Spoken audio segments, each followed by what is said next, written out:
Сәлеметсіздер ме, құрметті көрермендер? Бүгін түсті қырыққабат туралы пайдалы ақпаратпен бөлісіп, оны дайындаудың оңай және тез жолын көрсетемін. Видеоның соңында түсті қырыққабатты кімге жеуге тыйым салынатыны туралы айтамын. Сондықтан видеоны соңына дейін көріп, каналыма жазылуды ұмытпаңыздар.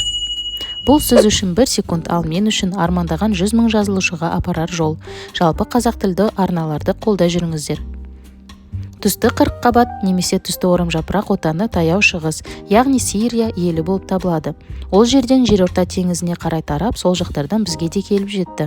Ұзақ уақыт бойы оны Сирия қырыққабаты деп те атаған. Оның құрамында кәдімгі орамжапыраққа қарағанда ақуыз 1,5-2 есе, С витамині 2-3 есе көп.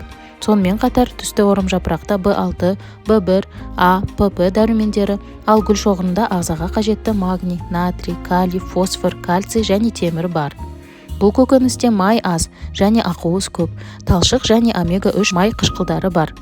Сондықтан түсті қырыққабатты үнемі жесеңіз, денеңіз сау және сергек болады. Ал енді цветная капуста в кляре деп аталатын тағамның рецептісін көрсете кетейін. Бірінші сұйығын дайындап аламыз. Ол үшін бізге 2 жұмыртқа, 1 шай қасық тұз,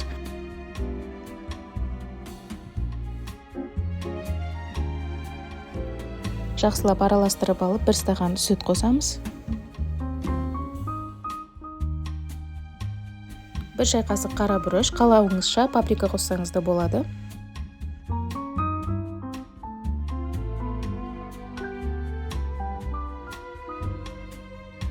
Және 1 стақан ұн қажет.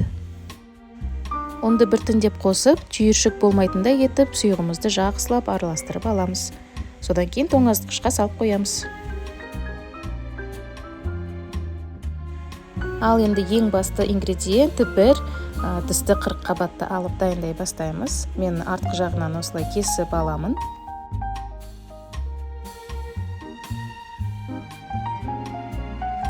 Түсті қырыққабатты таңдағында бірінші сырт келбетіне қараймыз. Гүлдері таза, қара дақсыз, қатты және бір-біріне тығыз орналасуы қажет. Салмағы ауырлау болады. Кеуіп кеткен, сарғайған немесе салмағы аз қырыққабатты таңдауға болмайды. Түсті қырыққабаттан алынатын К дәрумені қан айналымын жақсартатын, қабынуға қарсы қасиеттерге ие. Брокколи мен түсті қырыққабатта күшті антиоксидант сульфорафан бар.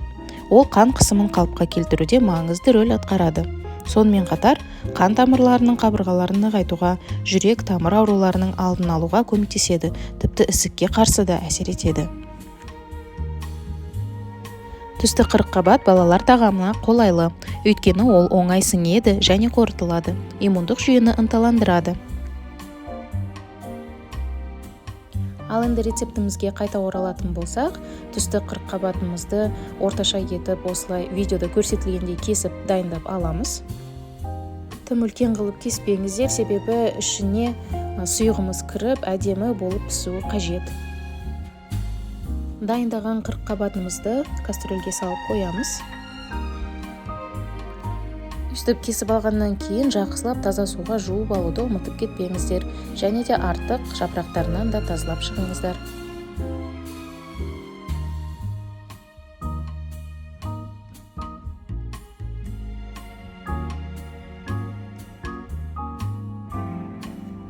Бір жарым шай қасық тұз саламыз да бетіне су құямыз.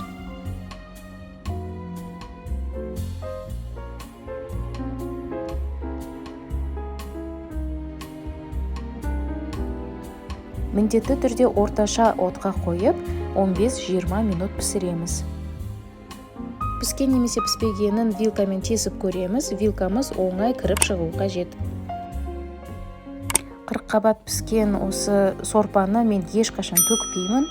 Әрі қарай осы сорпаның ішіне картоп, қызанақ, сарымсақ, пиязды майдалап турап, өте дәмді сорпа дайындаймын. Оның дәрумендерге толы екенін айтпай-ақ түсінуге болады.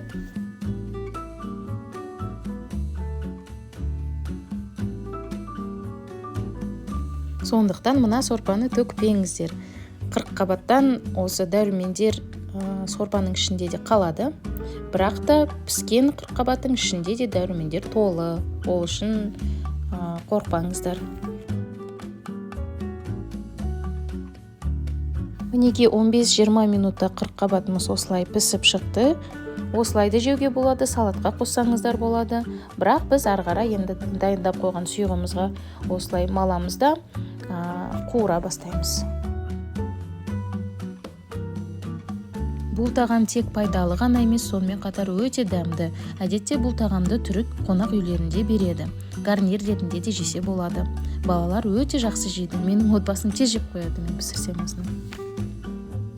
Қызып тұрған майға енді қырыққабатымызды салып, жақсылап қуырып аламыз. Бұл тез піседі. Жалпы түрлі түсті қырыққабатты пісірудің түрлі жолдары бар. Менің арнамда қырыққабаттан стейк рецептісі бар. Ол да өте дәмді шыққан. Сілтемемен өтіп қарап көрсеңіздер болады. Мінекей сілтеме.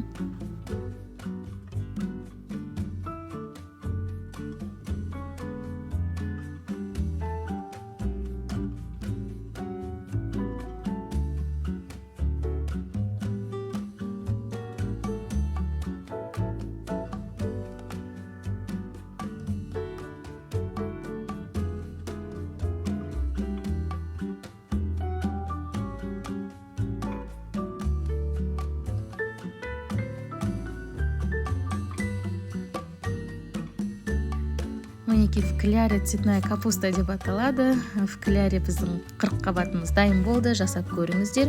Өте оңай, дәмді және тез.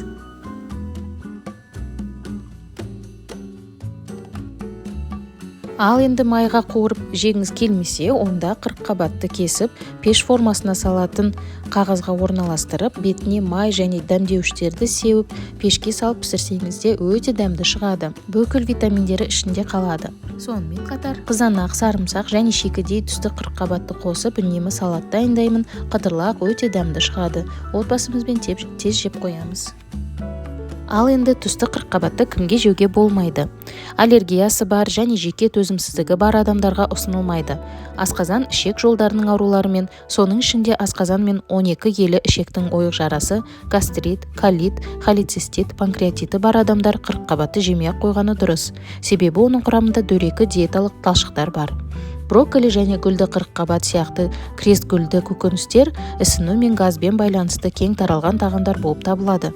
Пісіру және шайнау кезінде бұл өсімдіктер глюкозалинаттарды, құрамында күкірті бар органикалық қосылыстарды шығарады. Сондықтан асқазаны ауыратын адамдар абайлап жеуі тиіс. Осымен түрлі түсті қырыққабат туралы ақпаратым аяқталды. Негізінен оң жақтары теріс жақтарына қарағанда әрине көбірек, сондықтан күнделікті тағамда пайдалана жүрсеңіздер болады. Видеоның соңына дейін көргендеріңіз үшін көп рахмет. Каналға жазылып, үлпілдеріңізді баса келдіңіздер. Дендеріңіз сау болсын.